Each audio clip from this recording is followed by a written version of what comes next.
Colonel Dinesh नैन साहब, ये जो खबर आ रही है कि अगर इजराइल की सेना अगर गाजा में घुसती है तो क्या वो आसानी से हमास को खत्म कर देगी?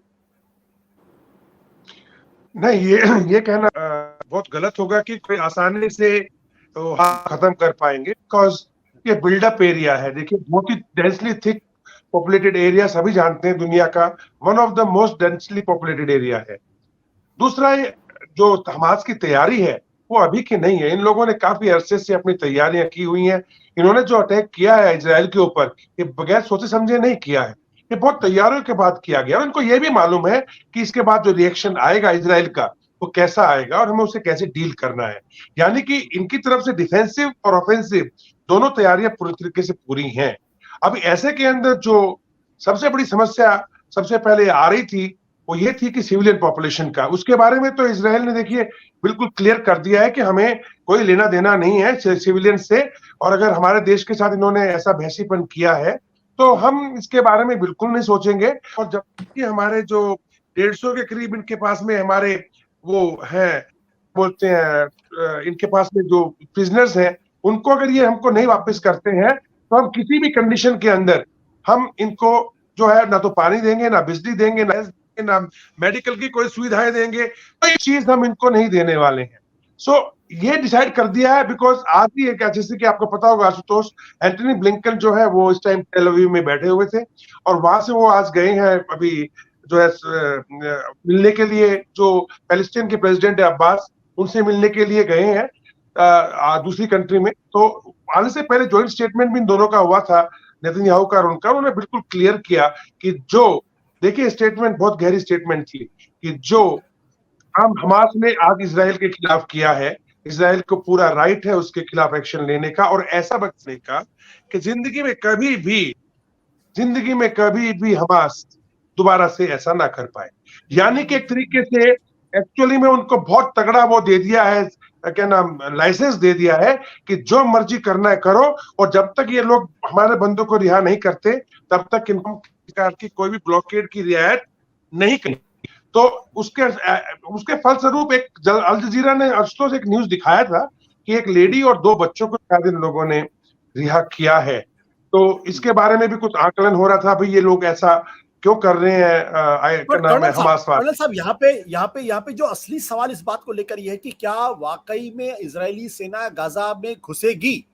अगर घुसेगी तो आपने कहा कि बिल्डअप एरिया बहुत है, बहुत डेंस पॉपुलेशन है, पतली पतली गलियां हैं, लेकिन अगर वो घुस जाती है तो हमास उसका कैसे सामना कर पाएगा, या करेगा, करने के लायक होगा भी नहीं होगा?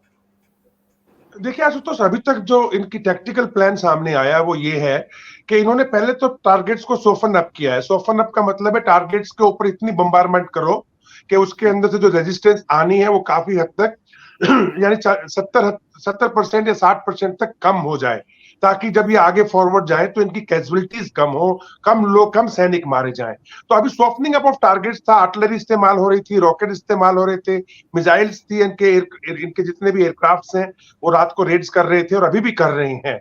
लेकिन दूसरा इन्होंने जो टैक्टिकल प्लानिंग किया था वो ये था कि इनका एक शहर पड़ता है सदत, जो कि generally mid of western Gaza की तरफ, थोड़ा सा एक जो पोर्शन बनता है इजराइल के अंदर, बीच का पोर्शन गाजा का, उससे थोड़ा सा नॉर्थ की तरफ का इलाका पड़ता है।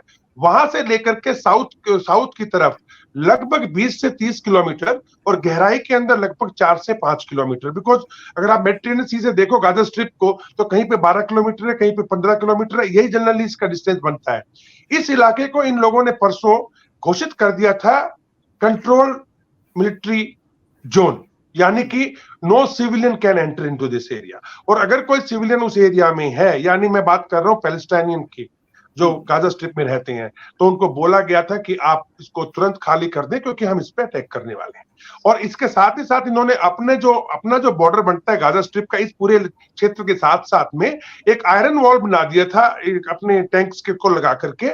और अब इनका मूव था कि ये लोग इधर से आगे बढ़ेंगे, नंबर 1। नंबर दूसरा, तो इनकी स्पेशल फोर्सेज है 1 लाख के करीब, उनका था कि वो नॉर्थ से साउथ की तरफ बढ़ेंगी, जो कि स्ट्रिप 12 से 14 किलोमीटर की है। निमित्स करके एक जगह पड़ती है जो इनका हेडक्वार्टर हुआ करता था, जिसको अटैक किया गया था मेट्रिन सी के पास में, वहां से लेके और आगे की तरफ बढ़ेंगे टुवर्ड्स इजिप्ट की तरफ को, यानी अगर मैं थोड़ा डायरेक्शन देना चाहूँ साउथ को, तो वहां पे वो क्लियरेंस करते हुए बढ़ेंगे। परंतु जैसा आपका सवाल था, अब यहाँ पे इनको बहुत टनल मिलने वाली है, यहाँ पे इनको आईडीज मिलने वाली, यहाँ पे इनको एंटी टैंक्स के माइंस मिलने वाले, यहाँ पे इनको एंटी टैंक वेपन्स लगे हुए मिलेंगे, यहाँ पे इनको जितने भी प्रकार का आप कह लीजिएगा एक गोरिल्ला वॉरफेयर के अंदर डिसेप्शन होता है, वो सब आपके सामने आएगा। मेरा मानना है कि इजराइल शायद इस तरह की बेवकूफी वाला हरकत ना करे कि ये जाकर के इनसे गलियों में उलझना शुरू करे या बिल्डिंग टू बिल्डिंग क्लियरेंस वाले मामले में लगे, क्योंकि ऐसा करने लगे तो इनको सदियां लग जाएंगी गाजा स्ट्रिप को क्लियर करने के लिए। मैं सोचता हूं कि अगर इन्होंने स्टेप लिया भी एज ए मिलिट्री मैन, मुझे ऐसा लगता है कि ये लोग फिर सीधा जाकर के ये क्लियर कर देंगे इस एरिया को, जहां से भी फायर आएगा उस बिल्डिंग को, उस चाहे मल्टी स्टोरी बिल्डिंग है या घर है, मैं समझता हूं उसको उड़ा दिया जाएगा। ये इस तरीके का कोई सीन इनका चलने वाला है। इसमें कितने बड़े लेवल पे जो सिविलियन कैजुअलिटी कितने बड़े लेवल पे हो सकती है? क्योंकि हमारे पास दो उदाहरण है। एक तो उदाहरण है वियतनाम का उदाहरण, जब अमेरिका ने सोचा कि दुनिया की सबसे बड़ी ताकत है वियतनाम में घुसेगी, जीत के वापस आ जाएगी। सोवियत यूनियन जब अफगानिस्तान के अंदर घुसा तो वहां फंस के रह गया और दसियों साल लग गए उसको वहां से निकलने में। सत्य हिंदी का ऐप डाउनलोड करें गूगल प्ले स्टोर पर।